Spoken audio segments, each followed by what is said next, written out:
7 ಎಂಬ ಸಂಖ್ಯೆ ಪರಿಪೂರ್ಣತೆಯ ಸಂಕೇತವಲ್ಲ, ಪೂರ್ಣಗೊಂಡದ್ದರ ಸಂಕೇತವಾಗಿದೆ.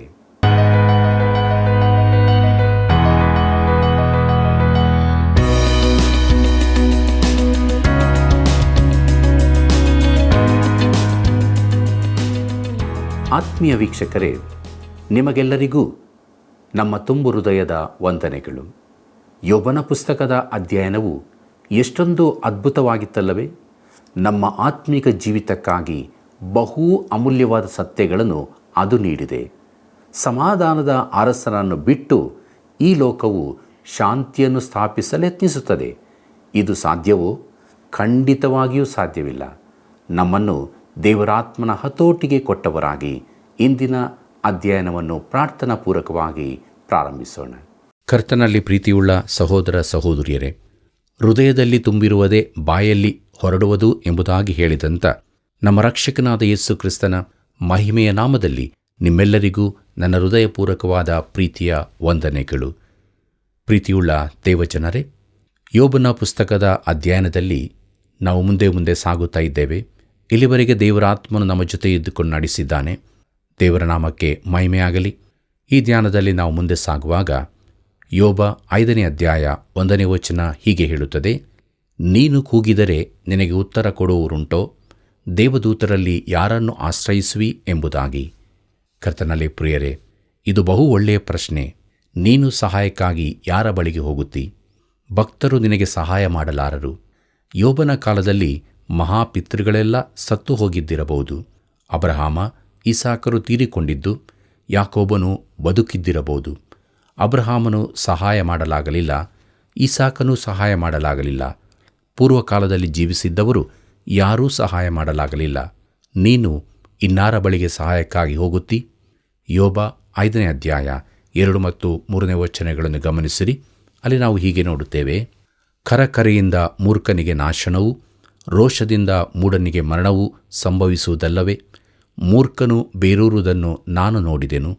ಕೂಡಲೇ ಅವನ ನಿವಾಸವು ಶಾಪಗ್ರಸ್ತವೆನ್ನುವುದಕ್ಕೆ ಆಸ್ಪದವಾಯಿತು ಎಂಬುದಾಗಿ. ಪ್ರೀತಿಯುಳ್ಳ ಸಹೋದರ ಸಹೋದರಿಯರೇ, ಮೂರ್ಖರು ದುಷ್ಟರು ಅಭಿವೃದ್ಧಿ ಹೊಂದುತ್ತಾರೆ, ಆದರೆ ಕೊನೆಗೆ ಕೆಳಗಣ ಸ್ಥಿತಿಗೆ ಬರುತ್ತಾರೆ ಎಂದು ಅವನು ಹೇಳುತ್ತಾನೆ. ಇದು ಸತ್ಯವಾದ ಸಂಗತಿಯಾಗಿದೆ. ದಾವೀದನಿಗೆ ದುಷ್ಟರ ಏಳಿಗೆಯು ಅಸಹನೀಯವಾಗಿತ್ತು. ಅವನು ಹೇಳುತ್ತಾನೆ: ದುಷ್ಟನು ಭೀಕರನಾಗಿ ಸ್ವಸ್ಥಳದಲ್ಲಿ ಹಸುರಾಗಿ ಬೆಳೆದ ಮರದಂತೆ ವಿಸ್ತರಿಸಿ ಕೊಂಡಿರುವುದನ್ನು ನೋಡಿದ್ದೆನು. ತರುವಾಯ ನಾನು ಆ ದಾರಿಯಲ್ಲಿ ಹೋಗಿ ನೋಡಲಾಗಿ ಅವನು ಇಲ್ಲದೆ ಹೋಗಿದ್ದನು. ಅವನನ್ನು ಹುಡುಕಿದರೂ ಸಿಕ್ಕಲೇ ಇಲ್ಲ ಎಂಬುದಾಗಿ 37ನೇ ಕೀರ್ತನೆ 35 ಮತ್ತು 36ನೇ ವಚನದಲ್ಲಿ ಓದುತ್ತೇವೆ. ದುಷ್ಟರು ಅಭಿವೃದ್ಧಿಯಾಗುವುದು, ಒಳ್ಳೆಯವರು ಆಗದಿರುವುದು ಯಾಕೆ ಎಂದು ದಾವೀದನಿಗೆ ಅರ್ಥವಾಗಲಿಲ್ಲ. ಆದರೆ ದೇವರು ದುಷ್ಟರನ್ನು ದುರ್ಗತಿಗೆ ತಂದದನ್ನು ನೋಡಿದನು. ನಾಶವಾಗುವ ಮೊದಲು ಬೇರು ಬಿಟ್ಟು ಚೆನ್ನಾಗಿ ಬೆಳೆದ ಮೂರ್ಖನಂತೆ ಯೋಬನೆಂದು ಎಲೀಫಜನು ಹೇಳುತ್ತಾನೆ. ಯೋಬ 5ನೇ ಅಧ್ಯಾಯ 4ನೇ ವಚನದಿಂದ 7ನೇ ವಚನದವರೆಗೆ ಗಮನಿಸಿರಿ. ಅಲ್ಲಿ ನಾವು ಹೀಗೆ ನೋಡುತ್ತೇವೆ: ಅವನ ಮಕ್ಕಳು ನಿರಾಶ್ರಯರಾಗಿ ನ್ಯಾಯಸ್ಥಾನದಲ್ಲಿ ಸೋತು ಹೋಗುವರು. ಅವರನ್ನು ಬಿಡಿಸತಕ್ಕವರು ಯಾರೂ ಇಲ್ಲ. ಹಸಿದವನು ಅವರ ಬೆಳೆಯನ್ನು ಮುಳ್ಳುಬೇಳಿಯೊಳಗಿಂದಲೇ ತಿಂದು ಬಿಡುವನು. ಅವರ ಸೊತ್ತನ್ನು ನುಂಗಲು ಬೋನು ಬಾಯಿ ತೆರೆದಿದೆ. ಕೇಡು ಉದ್ಭವಿಸುವುದು ಮಣ್ಣಿನಿಂದಲ್ಲ, ಶ್ರಮೆಯು ಭೂಮಿಯಿಂದ ಮೊಳೆಯುವುದಿಲ್ಲ. ಕಿಡಿಗಳು ಮೇಲಕ್ಕೆ ಹಾರುವುದು, ಮನುಷ್ಯರು ಶ್ರಮೆಯನ್ನು ಅನುಭವಿಸುವುದು ಸಹಜ ಎಂಬುದಾಗಿ. ಪ್ರೀತಿಯುಳ್ಳ ದೇವಜನರೇ, ಅವನ ಕೊನೆ ಮಾತು ಸತ್ಯವೋ ಎಂದು ತಿಳಿಯಲು ಯಾವ ಪರೀಕ್ಷೆಯ ಅಗತ್ಯವೂ ಇರುವುದಿಲ್ಲ. ಮಾನವನು ಕೇಡಿನ ದಿನಕ್ಕಾಗಿ ನಿರ್ಮಿಸಲ್ಪಟ್ಟಿದ್ದಾನೆ. ಮಾನವ ಜನಾಂಗಕ್ಕೆ ಆಪತ್ತು, ಅಪಾಯ, ಗಂಡಾಂತರ, ದುಃಖ, ಇಕ್ಕಟ್ಟು, ಆತಂಕ, ಚಿಂತೆಗಳು ಬರುವುದು ಸರ್ವೇ ಸಾಮಾನ್ಯವೆಂದು ನಾವು ತಿಳಿದಿದ್ದೇವೆ. ದಿನಪತ್ರಿಕೆಯನ್ನು ತೆರೆದು ಓದುವಾಗ ಮಾನವ ಜನಾಂಗಕ್ಕೆ ಬರುವ ತೊಂದರೆಗಳನ್ನು ಅಲ್ಲಿ ಕಾಣಬಹುದು. ಬೆಂಕಿ ಅವಘಡ, ಅಪಘಾತಗಳು, ಯುದ್ಧಗಳು. ಒಂದು ಸಂಗೀತ ಹೀಗೆ ಹೇಳುತ್ತದೆ: ನನಗಾಗುವ ತೊಂದರೆ ಯಾರಿಗೂ ತಿಳಿಯುವುದಿಲ್ಲ ಎಂದು. ಆದರೆ ಎಲ್ಲರಿಗೂ ಇವು ಸರ್ವೇ ಸಾಮಾನ್ಯವಾಗಿರುವುದರಿಂದ ಎಲ್ಲರೂ ತಿಳಿದಿದ್ದಾರೆ. ನಮ್ಮಲ್ಲಿ ಎಲ್ಲರಿಗೂ ಒಂದೇ ಬಣ್ಣವಿರುವುದಿಲ್ಲ. ಎಲ್ಲರೂ ಒಂದೇ ಗಾತ್ರದವರಾಗಿಲ್ಲ. ರಕ್ತದ ಗುಂಪುಗಳು ಬೇರೆ ಬೇರೆ, ಬುದ್ಧಿಯ ಮಟ್ಟ ಬೇರೆ ಬೇರೆ. ಆದರೆ ನಮಗೆ ಬರುವ ಕಷ್ಟಗಳು ಎಲ್ಲರಿಗೂ ಇರುತ್ತವೆ. ಯಾರೂ ಕೂಡ ಈ ತೊಂದರೆಗಳಿಗೆ ಹೊರತಾಗಿರುವುದಿಲ್ಲ. ಪ್ರಿಯರೇ, ಕಿಡಿಗಳು ಮೇಲಕ್ಕೆ ಹಾರುವುದು ನಿಸರ್ಗದ ನಿಯಮವಾಗಿದೆ. ಅದು ಅದೃಷ್ಟದಿಂದ ಆಗುವುದಲ್ಲ. ರಾತ್ರಿಗೆ ಬೆಂಕಿಯ ಉಷ್ಣದಿಂದಾಗಿ ಕಿಡಿಗಳು ಮೇಲಕ್ಕೆ ಹಾರುತ್ತವೆ. ಪ್ರಿಯರೇ, ತೊಂದರೆ, ಸಂಕಷ್ಟ, ಪಾಪಗಳು ದೇವರಿಗೆ ಅವಿಧೇಯವಾದದ್ದರ ಫಲವಾಗಿದೆ. ಯೆಶಾಯನ ಪ್ರವಾದನೆ ಗ್ರಂಥ 48ನೇ ಅಧ್ಯಾಯ 22ನೇ ವಚನ ಹೀಗೆ ಹೇಳುತ್ತದೆ, ದುಷ್ಟರಿಗೆ ಸಮಾಧಾನವೇ ಇಲ್ಲವೆಂದು ಯೆಹೋವನು ನುಡಿಯುತ್ತಾನೆ ಎಂಬುದಾಗಿ. ಪ್ರಿಯರೇ, ಮಾನವನು ಪಾಪದಲ್ಲಿ ಕಾಲ್ಪನಿಕ ಸಾಮ್ರಾಜ್ಯ ಕಟ್ಟಲು ಯತ್ನಿಸುತ್ತಾನೆ. ಆದರೆ ಅದು ಸಾಧ್ಯವಾಗುವುದಿಲ್ಲ. ಸಮಾಧಾನದ ರಾಜ್ಯನಿಲ್ಲದೆ 1000 ವರ್ಷಗಳ ಆಳಿಕೆ ನಡೆಯದು. ಮಾನವನು ಸಮಾಧಾನದ ಅರಸನನ್ನು ಬಿಟ್ಟು ಲೋಕಶಾಂತಿಯನ್ನು ಸ್ಥಾಪಿಸಲೆತ್ನಿಸುತ್ತಾನೆ. ಆದ್ದರಿಂದ ಮಾನವನಿಗೆ ತೊಂದರೆಗಳು ಎದುರಾಗುತ್ತವೆ. ನೀತಿವಂತರು ಶ್ರಮೆ ಪಡುತ್ತಾರೆ. ದೇವರ ಮಕ್ಕಳಿಗೂ ಕಷ್ಟಗಳು ಬರುತ್ತವೆ. ಪ್ರೀತಿಯುಳ್ಳ ಸಹೋದರ ಸಹೋದರಿಯರೇ, ಕೆಲವೊಮ್ಮೆ ದೇವರ ಮಕ್ಕಳಿಗೆ ತಾವು ಮಾಡಿದ ತಪ್ಪಿನಿಂದಾಗಿ ಕಷ್ಟಗಳು ಬರುತ್ತವೆ. ಒಬ್ಬ ಮಹಿಳೆ ಒಮ್ಮೆ ನನ್ನೊಡನೆ ಹೇಳಿದಳು, ನನ್ನ ಗಂಡನು ನನಗೆ ಒಂದು ಕ್ರೂಜೆಯಾಗಿದ್ದಾನೆ ಎಂದು. ಪ್ರಿಯರೇ, ಅವನು ಎಷ್ಟೇ ಕೆಟ್ಟವನಾದರೂ ಆಕೆಯ ಕ್ರೂಜೆಯಲ್ಲ. ಆದರೆ ಆಕೆ ಹೌದೆಂದು ಹೇಳುತ್ತಾಳೆ. ಅದು ಆಕೆಯ ತಪ್ಪು ಅಭಿಪ್ರಾಯವಲ್ಲ. ನಿನ್ನ ಕ್ರೂಜೆಯು ನೀನು ಸಂತೋಷವಾಗಿ ಹೊತ್ತುಕೊಳ್ಳುವಂಥದ್ದೇ ಆಗಿದೆ. ಪ್ರಿಯರೇ, ಕೆಲವೊಮ್ಮೆ ತೊಂದರೆಗಳು ಮಗನಿಗೆ ತಂದೆ ಕೊಡುವ ಶಿಕ್ಷೆಯಾಗಿರುತ್ತದೆ. ನಮಗೆ ಹೀಗೆ ಹೇಳಲಾಗಿದೆ. ಪೌಲನು ಕೊರಿಂಥದವರಿಗೆ ಬರೆದಂಥ 1ನೇ ಪತ್ರಿಕೆ 11ನೇ ಅಧ್ಯಾಯ 31ನೇ ವಚನದಲ್ಲಿ, ನಮ್ಮನ್ನು ನಾವೇ ವಿಚಾರಿಸಿಕೊಂಡರೆ ನ್ಯಾಯ ವಿಚಾರಣೆಗೆ ಒಳಗಾಗುವುದಿಲ್ಲ ಎಂಬುದಾಗಿ. ಆದರೆ ನಾವು ನಮ್ಮನ್ನು ವಿಚಾರಿಸಿಕೊಳ್ಳದಿದ್ದರೆ ದೇವರು ನಮ್ಮನ್ನು ವಿಚಾರಿಸಬೇಕಾಗುತ್ತದೆ. ಪ್ರೀತಿಯುಳ್ಳ ದೇವಜನರೇ, ಸಂಕಷ್ಟಗಳು ಕೆಲವೊಮ್ಮೆ ತಂದೆಯ ಶಿಸ್ತಿನ ಕಲಿಸುವಿಕೆಯಾಗಿರುತ್ತದೆ. ಸತ್ಯವೇದದಲ್ಲಿ ನಮಗೆ ಹೇಳಿಯದೆ ಇಬ್ರಿಯರಿಗೆ ಬರೆದ ಪತ್ರಿಕೆ 12ನೇ ಅಧ್ಯಾಯ 6ನೇ ವಚನದಲ್ಲಿ, ಕರ್ತನು ತಾನು ಪ್ರೀತಿಸುವವನ್ನೇ ಶಿಕ್ಷಿಸುತ್ತಾನೆ ಎಂದು. ಪ್ರೀತಿಯುಳ್ಳ ದೇವಜನರೇ, ಫರೋಹನನ ಆಸ್ಥಾನದಲ್ಲಿ ರಾಜಭೋಗದಲ್ಲಿದ್ದ ಮೋಶೆಯು ಸ್ವಲ್ಪ ಕಾಲ ಪಾಪ ಭೋಗಗಳನ್ನು ಅನುಭವಿಸುವುದಕ್ಕಿಂತ ದೇವರ ಜನರೊಂದಿಗೆ ಕಷ್ಟವನ್ನನುಭವಿಸುವುದೇ ಒಳ್ಳೆಯದೆಂದು ತೀರ್ಮಾನಿಸಿಕೊಂಡನು. ಐಗುಪ್ತ ದೇಶದ ಸರ್ವೈಶ್ವರ್ಯಕ್ಕಿಂತಲೂ ಕ್ರಿಸ್ತನ ನಿಮಿತ್ತವಾಗಿ ಉಂಟಾಗುವ ನಿಂದೆಯೇ ಶ್ರೇಷ್ಠ ಭಾಗ್ಯವೆಂದೆನಿಸಿಕೊಂಡನು ಎಂಬುದಾಗಿ ಇಬ್ರಿಯರಿಗೆ ಬರೆದ ಪತ್ರಿಕೆ 11ನೇ ಅಧ್ಯಾಯ 25ನೇ ವಚನದಲ್ಲಿ ಓದುತ್ತೇವೆ. ಪ್ರಿಯರೇ, ಅದು ಮೋಶೆಗೆ ಶಿಕ್ಷಣವಾಗಿತ್ತು. ಮಿದ್ಯಾನಿನ ಅರಣ್ಯದಲ್ಲಿನ 40 ವರ್ಷಗಳ ತರಬೇತಿಗೆ ಅವನು ಒಳಗಾಗದಿರುತ್ತಿದ್ದರೆ ದೇವರು ಅವನನ್ನು ಇಸ್ರಾಯೇಲ್ಯರ ಬಿಡುಗಡೆಗಾಗಿ ಉಪಯೋಗಿಸಲು ಆಗುತ್ತಿರಲಿಲ್ಲ. ಹೆಮ್ಮೆಯ ಪರಿಸಾಯ ಯುವಕನಾದ ತಾರ್ಸದ ಸೌಲನು ಕ್ರಿಸ್ತನನ್ನು ತಿಳಿದುಕೊಂಡನು. ದೇವರು ಅವನ ಕುರಿತಾಗಿ ಹೇಳಿದನು. ಅಪೊಸ್ತಲ ಕೃತ್ಯಗಳು 9ನೇ ಅಧ್ಯಾಯ 16ನೇ ವಚನದಲ್ಲಿ, ಅವನು ನನ್ನ ಹೆಸರಿನ ನಿಮಿತ್ತ ಎಷ್ಟು ಹಿಂಸೆ ಅನುಭವಿಸಬೇಕೆಂಬುದನ್ನು ನಾನೇ ಅವನಿಗೆ ತೋರಿಸುವೆನು ಎಂಬುದಾಗಿ. ಪ್ರಿಯರೇ, ದೇವರು ಅವನಿಗೆ ಕಠಿಣವಾದ ಶಿಕ್ಷಣವನ್ನು ಕೊಟ್ಟನು. ತೊಂದರೆಗಳು ತಂದೆಯ ಶಿಕ್ಷಣವಾಗಿದೆ. ಕೆಲವೊಮ್ಮೆ ನಮಗೆ ತಾಳ್ಮೆಯನ್ನು ಕಲಿಸಿ ದೇವರನ್ನು ಹೆಚ್ಚಾಗಿ ನಂಬುವಂತೆ ಮಾಡಲು ಕಷ್ಟಗಳು ಬರುತ್ತವೆ. ಪ್ರಾಯೋಗಿಕನಾದ ಯಾಕೋಬನು ಹೇಳುತ್ತಾನೆ. ಯಾಕೋಬನ ಪತ್ರಿಕೆ 1ನೇ ಅಧ್ಯಾಯ 3ನೇ ವಚನದಲ್ಲಿ, ಪರಿಶೋಧನೆಯು ತಾಳ್ಮೆಯನ್ನು ಉಂಟು ಮಾಡುತ್ತದೆ ಎಂಬುದಾಗಿ. ಪ್ರೀತಿಯುಳ್ಳ ದೇವಜನರೇ, ಕೆಲವೊಮ್ಮೆ ನಮ್ಮನ್ನು ತಿಕ್ಕಿ ತೀಡಿ ಮೃದುಗೊಳಿಸುವುದಕ್ಕಾಗಿ ಕಷ್ಟಗಳು ಬರುತ್ತವೆ. ದೇವರು ತನಗೆ ಇದನ್ನೇ ಮಾಡುತ್ತಿದ್ದಾನೆಂದು ಯೋಬನು ತಿಳಿದುಕೊಂಡನು. ಯೋಬ 23ನೇ ಅಧ್ಯಾಯ 10ನೇ ವಚನ ಹೀಗೆ ಹೇಳುತ್ತದೆ, ಆತನಾದರೂ ನನ್ನ ದಾರಿಯನ್ನು ಬಲ್ಲನು, ಆತನೇ ನನ್ನನ್ನು ಶೋಧಿಸಿ ನೋಡಿದರೆ ಚೊಕ್ಕ ಬಂಗಾರವಾಗಿ ಕಾಣಿಸುವೆನು ಎಂಬುದಾಗಿ. ಪ್ರೀತಿಯುಳ್ಳ ದೇವಜನರೇ, ತನ್ನನ್ನು ಮೃದು ಮಾಡಲಿಕ್ಕಾಗಿ ದೇವರು ಹೀಗೆ ಮಾಡುತ್ತಾನೆಂದು ಯೋಬನು ಕಂಡುಕೊಂಡನು.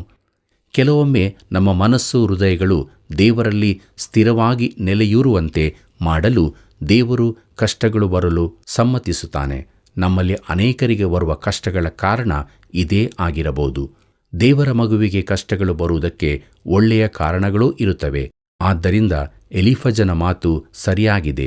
ಕಿಡಿಗಳು ಮೇಲಕ್ಕೆ ಹಾರುವುದು, ಮನುಷ್ಯರು ಶ್ರಮೆ ಅನುಭವಿಸುವುದು ಸಹಜ ಎಂಬುದಾಗಿ. ಪ್ರೀತಿಯುಳ್ಳ ದೇವಜನರೇ, ಯೋಬ 5ನೇ ಅಧ್ಯಾಯ 8ನೇ ವಚನದಿಂದ 16ನೇ ವಚನದವರೆಗೆ ನಿಮ್ಮ ಸತ್ಯವೇದದಲ್ಲಿ ದಯವಿಟ್ಟು ಓದಿಕೊಳ್ಳಬೇಕಾಗಿ ಪ್ರೀತಿಯಿಂದ ಕೇಳಿಕೊಳ್ಳುತ್ತೇನೆ.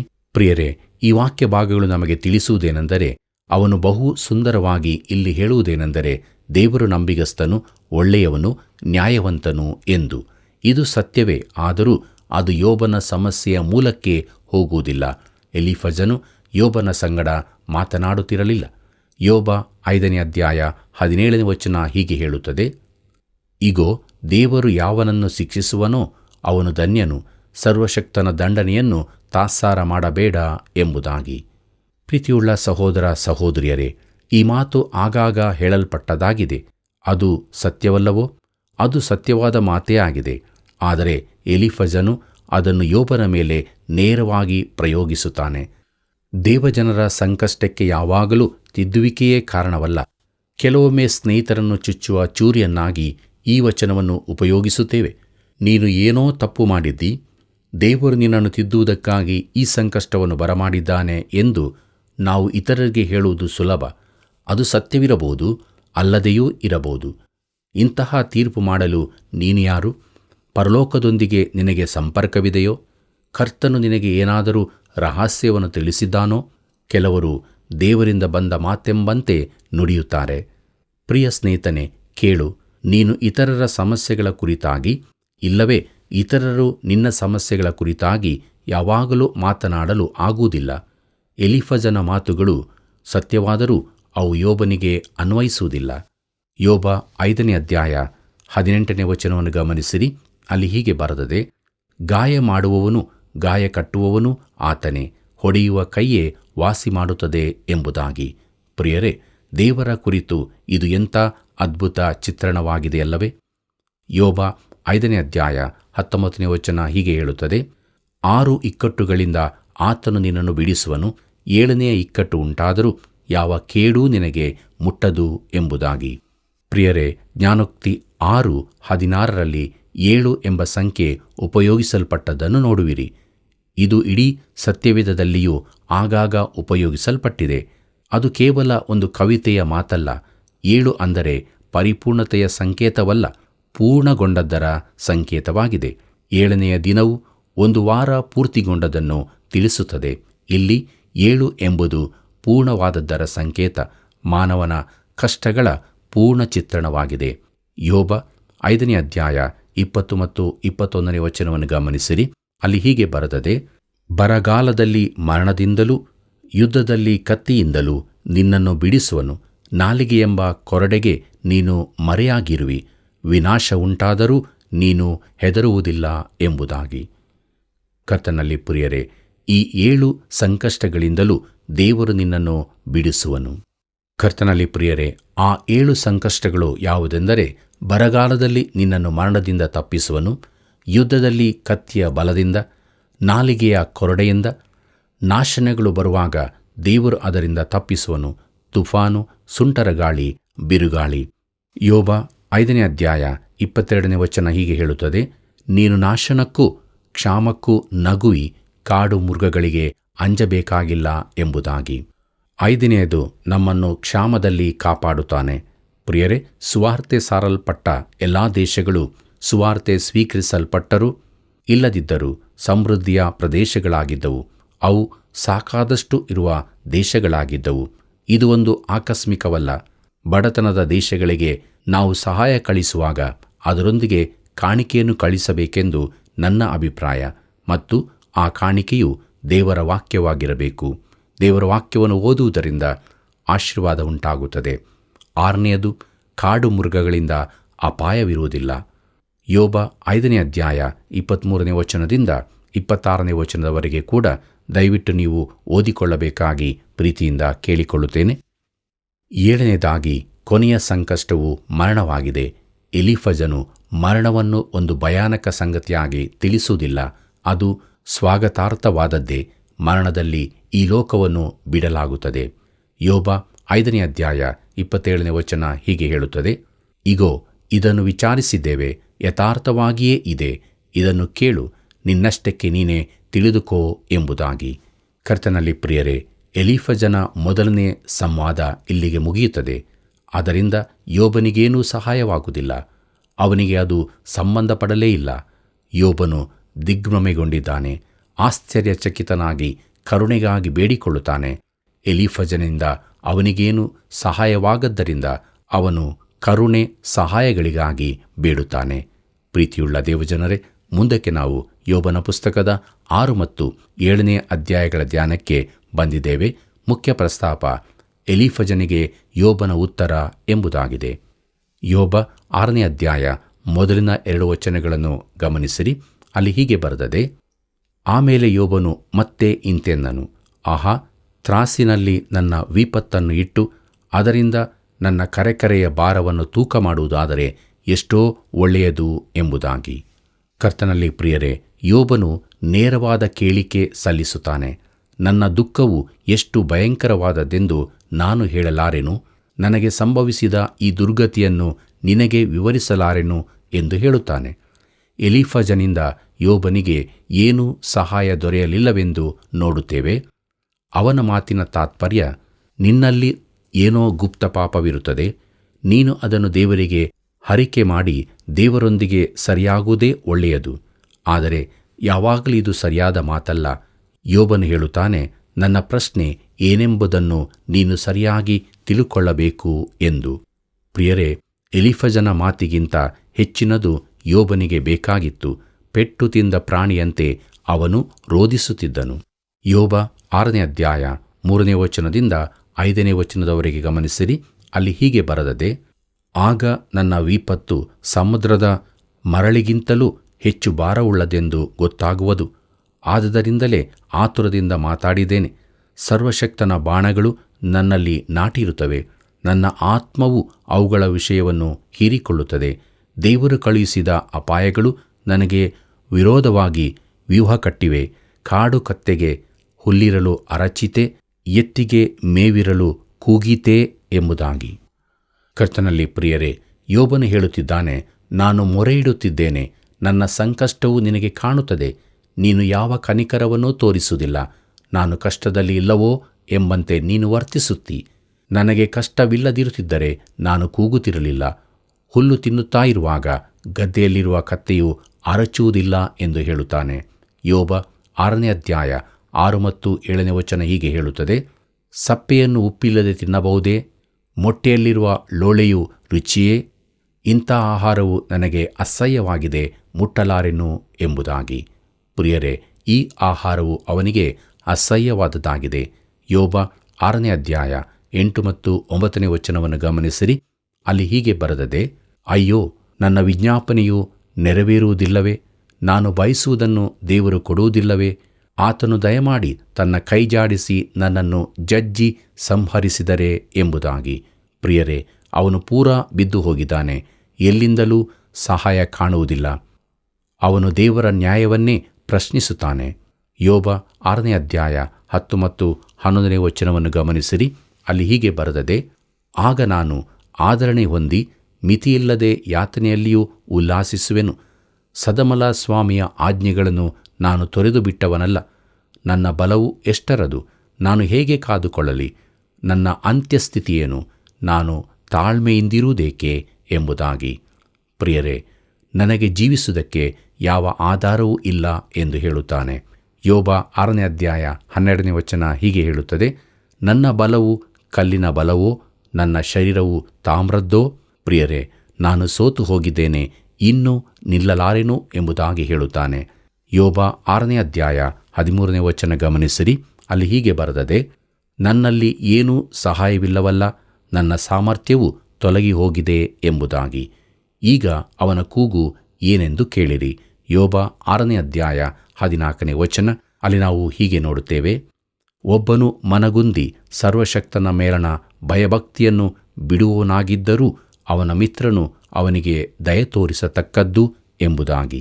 ಕರ್ತನಲ್ಲಿ ಪ್ರಿಯರೇ, ನನ್ನ ಮಿತ್ರನು ಕನಿಕರ ತೋರಿಸಬಹುದಿತ್ತು, ಅನುತಾಪ ಪಡಬಹುದಿತ್ತು, ಆದರೆ ಹಾಗೆ ಮಾಡಲಿಲ್ಲ ಎಂಬುದಾಗಿ ಯೋಬನ ಪ್ರಶ್ನೆಯಾಗಿದೆ. ಯೋಬ 6ನೇ ಅಧ್ಯಾಯ 15ನೇ ವಚನ ಹೀಗೆ ಹೇಳುತ್ತದೆ: ನನ್ನ ಸಹೋದರರಾದರೋ ತೊರೆಯ ಹಾಗೂ ಪ್ರವಾಹವು ಹಾದು ಹೋಗಿ ಬತ್ತಿದ ಹಳ್ಳದ ಹಾಗೂ ದ್ರೋಹಿಗಳಾಗಿದ್ದಾರೆ ಎಂಬುದಾಗಿ. ಪ್ರಿಯರೇ, ಇಬ್ರಿಯ ಮೂಲದ ಅರ್ಥ ಮರುಭೂಮಿಯಲ್ಲಿನ ಮರೀಚಿಕೆಯಂತಿದ್ದಾರೆ ಎಂದು. ಯೋಬ 6ನೇ ಅಧ್ಯಾಯ 16 ಮತ್ತು 17ನೇ ವಚನಗಳನ್ನು ಗಮನಿಸಿರಿ. ಅಲ್ಲಿ ಹೀಗೆ ಬರೆದದೆ, ಹಿಮವು ಅಡಗಿರುವ ಪ್ರವಾಹಗಳು ಮಂಜುಗಡ್ಡೆಯಿಂದ ಕೂಡಿ ಕಪ್ಪಾಗಿರುವವು, ಬೇಸಿಗೆ ಬರುತ್ತಲೇ ಮಾಯವಾಗುವವು, ಸೆಕೆಯುಂಟಾದಾಗಲೂ ಅವು ಬತ್ತಿ ಕಾಣಿಸದೆ ಹೋಗುವವು ಎಂಬುದಾಗಿ. ಪ್ರೀತಿಯುಳ್ಳ ದೇವಜನರೇ, ಹಿಮ ಮಂಜುಗಳಿಂದ ತುಂಬಿದ ಕೆರೆಯಂತೆ ಅವರಿದ್ದಾರೆಂದು ಅವನು ಹೇಳುತ್ತಾನೆ. ಅದು ಮೋಸಕರವಾದದ್ದು. ಅದರ ಮೇಲೆ ನಡೆಯಬಹುದೆಂದು ನೆನೆಸಿದರೂ ಕಾಲಿಟ್ಟರೆ ಒಳಗೆ ಬೀಳುತ್ತೇವೆ. ಅವರು ಅಂತಹ ಸ್ನೇಹಿತರಾಗಿದ್ದರು. ಎಂತಹ ಚಿತ್ರಣವನ್ನು ಯೋಬನು ಕೊಡುತ್ತಿದ್ದಾನೆ ನೋಡಿರಿ. ಯೋಬನು ಹೇಳುತ್ತಾನೆ, ನನಗೇನಾದರೂ ಹೇಳಲಿಕ್ಕಿದ್ದರೆ ಹೇಳಿರಿ, ಕಲಿಯುತ್ತೇನೆ ಎಂದು. ಯೋಬ 6ನೇ ಅಧ್ಯಾಯ 24ನೇ ವಚನದಿಂದ 26ನೇ ವಚನದವರೆಗೆ ಗಮನಿಸಿರಿ. ಅಲ್ಲಿ ಹೀಗೆ ಬರೆದದೆ, ನನಗೆ ಉಪದೇಶ ಮಾಡಿ ನನ್ನ ತಪ್ಪನ್ನು ನನಗೆ ತಿಳಿಯಪಡಿಸಿರಿ, ನಾನು ಮೌನದಿಂದಿರುವೆನು. ನೀತಿಯ ನುಡಿಗಳು ಎಷ್ಟೋ ಖಂಡಿತವಾಗಿವೆ, ಆದರೆ ನಿಮ್ಮ ಖಂಡನೆಯು ಖಂಡಿಸುವುದೇನು? ಬರೀ ಮಾತುಗಳನ್ನು ಖಂಡಿಸಬೇಕೆನ್ನುವಿರೋ? ದೆಸೆಗೆಟ್ಟವನ ಮಾತುಗಳು ಗಾಳಿಗೆ ಹೋಗತಕ್ಕವುಗಳಲ್ಲವೇ ಎಂಬುದಾಗಿ. ಪ್ರೀತಿಯುಳ್ಳ ದೇವಜನರೇ, ಅವನು ಹೇಳುತ್ತಾನೆ, ನೀವು ಹೇಳುವುದೆಲ್ಲವೂ ಒಳ್ಳೆಯದೇ, ಆದರೆ ಅದು ನನ್ನ ಪರಿಸ್ಥಿತಿಗೆ ಒಪ್ಪುವುದಿಲ್ಲ. ನೀವು ನನ್ನ ಪರಿಸ್ಥಿತಿಯನ್ನು ಸರಿಯಾಗಿ ಅರ್ಥ ಮಾಡಿಕೊಳ್ಳಲಿಲ್ಲ. ಕರ್ತನಲ್ಲಿ ಪ್ರಿಯರೇ, ಯೋಬನ 3 ಮಂದಿ ಸ್ನೇಹಿತರು ದೇವರನ್ನು ತಿಳಿದವರಾಗಿರಲಿಲ್ಲ. ಯೋಬನನ್ನೂ ಸರಿಯಾಗಿ ತಿಳಿದಿರಲಿಲ್ಲ. ಅವರು ತಮ್ಮನ್ನೇ ಸರಿಯಾಗಿ ತಿಳಿದುಕೊಂಡಿರಲಿಲ್ಲ. ನಿಜವಾದ ಪರಿಸ್ಥಿತಿ ಏನೆಂದು ಅವರಿಗೆ ಗೊತ್ತಿರಲಿಲ್ಲ. ಅವನು ತನ್ನ ರಹಸ್ಯ ಪಾಪವೇನೆಂದು ಹೇಳದೇ ಇದ್ದದರಿಂದ ಅವನನ್ನು ಅವರು ತೀರ್ಪು ಮಾಡುತ್ತಾರೆ. ಪ್ರೀತಿಯುಳ್ಳ ದೇವಜನರೇ, ನಾವು ತೀರ್ಪು ಮಾಡಬಾರದು ಎಂಬುದಾಗಿ ದೇವರ ವಾಕ್ಯ ಹೇಳುತ್ತದೆ. ಆದ್ದರಿಂದ ನಮ್ಮ ಜೀವಿತವನ್ನು ಮುಂದೆ ಸಾಗಿಸುವಾಗ ದೇವರ ಅನ್ಯೋನ್ಯತೆಯಲ್ಲಿ ಇದ್ದುಕೊಂಡು ದೇವರಿಗೆ ವಿಧೇಯರಾಗಿ ದೇವರ ವಾಕ್ಯವನ್ನು ಗೌರವಿಸಿ ಪ್ರತಿಯೊಬ್ಬರೊಡನೆ ಅನ್ಯೋನ್ಯತೆಯಿಂದಲೂ ಪ್ರೀತಿಯಿಂದಲೂ ಜೀವಿಸೋಣ. ಹೀಗಾಗುವಂತೆ ದೇವರು ತಾನೇ ನಮಗೆ ಸಹಾಯ ಮಾಡಿ ನಡೆಸಲಿ. ಕರ್ತನ ಕೃಪೆಯು ಸದಾ ನಿಮ್ಮ ಸಂಗಡ ಇರಲಿ. ಆತ್ಮೀಯರೇ, ನಿಜವಾಗಿಯೂ ದುಷ್ಟರಿಗೆ ಸಮಾಧಾನವೇ ಇಲ್ಲ. ಇದನ್ನು ನಾವು ಅನುದಿನವೂ ನೋಡುತ್ತಾ ಇರುತ್ತೇವೆ. ಗಾಯ ಮಾಡುವವನೇ ಗಾಯವನ್ನು ಕಟ್ಟುತ್ತಾನೆ. ಆತನೇ ದೇವರು ನಮ್ಮನ್ನು ಸಕಲ ಸಂಕಷ್ಟಗಳಿಂದ ಬಿಡಿಸುತ್ತಾನೆ. ಇಂತಹ ರಕ್ಷಕನೊಂದಿಗೆ ದಿನಾಲೂ ಸಮಾಧಾನದ ಜೀವಿತವನ್ನು ನಾವು ಜೀವಿಸೋಣ. ಇತರರಿಗೂ ಸಮಾಧಾನವನ್ನು ಹಂಚೋಣ. ಬನ್ನಿರಿ, ಪ್ರಾರ್ಥನೆ ಮಾಡೋಣ. ಸಮಾಧಾನದ ಪ್ರಭುವೇ, ನಿನ್ನ ನಾಮಕ್ಕೆ ಅನಂತ ಸ್ತೋತ್ರವಾಗಲಿ. ಸಮಾಧಾನವಿಲ್ಲದಂಥ ಲೋಕದಲ್ಲಿ ನಾವು ನಿನ್ನ ಬಳಿಗೆ ಬಂದಿದ್ದೇವೆ ಸ್ವಾಮಿ. ನಮ್ಮ ಜೀವಿತದಲ್ಲಿ ಇರುವಂಥ ಎಲ್ಲ ಪರಿಸ್ಥಿತಿಗಳು ನೀನು ಬಲ್ಲಿ. ಯಾವ ಸಂಗತಿಗಳು ನಮ್ಮನ್ನು ಸಮಾಧಾನವಿಲ್ಲದ ಸ್ಥಿತಿಯಲ್ಲಿ ಇರಿಸಿದೆಯೋ ಅವುಗಳಿಂದ ನಮ್ಮನ್ನು ಬಿಡಿಸು. ನಿನ್ನ ದಿವ್ಯವಾದ ಸಮಾಧಾನವನ್ನು, ನಿನ್ನ ಸಂತೋಷವು ನಮಗೆ ಅನುಗ್ರಹಿಸಿಕೊಡು. ಆ ಮೂಲಕ ಯಾವಾಗಲೂ ಭದ್ರತೆಯ, ಸುರಕ್ಷತೆಯ ಜೀವಿತವನ್ನೇ ನಾವು ಜೀವಿಸೋದಕ್ಕೆ ಸಹಾಯ ಮಾಡು. ನಮ್ಮೆಲ್ಲ ವೀಕ್ಷಕರ ಜೀವಿತದಲ್ಲಿ ನಿನ್ನ ರಕ್ಷಣೆಯ ಸಂತೋಷ, ನಿನ್ನ ಸಮಾಧಾನ ನೆಲೆಯಾಗಿರಲಿ. ಯೇಸುವಿನ ನಾಮದಲ್ಲಿ ಬೇಡಿದ್ದೇವೆ ತಂದೆಯೇ, ಆಮೆನ್. ಪ್ರಿಯ ವೀಕ್ಷಕರೇ, ನಿಮ್ಮ ಪ್ರೀತಿಪೂರ್ವಕವಾದ ಕರೆಗಳಿಗಾಗಿ ವಂದನೆಗಳು. ಈ ಸೇವೆಯನ್ನು ಇತರರಿಗೆ ಪರಿಚಯಪಡಿಸಿರಿ. ಅನೇಕರು ಈ ಮೂಲಕ ದೇವರನ್ನು ತಿಳಿದುಕೊಳ್ಳುವಂತಾಗಲಿ. ಮತ್ತೆ ನಾವು ಭೇಟಿಯಾಗೋಣ. ವಂದನೆಗಳು.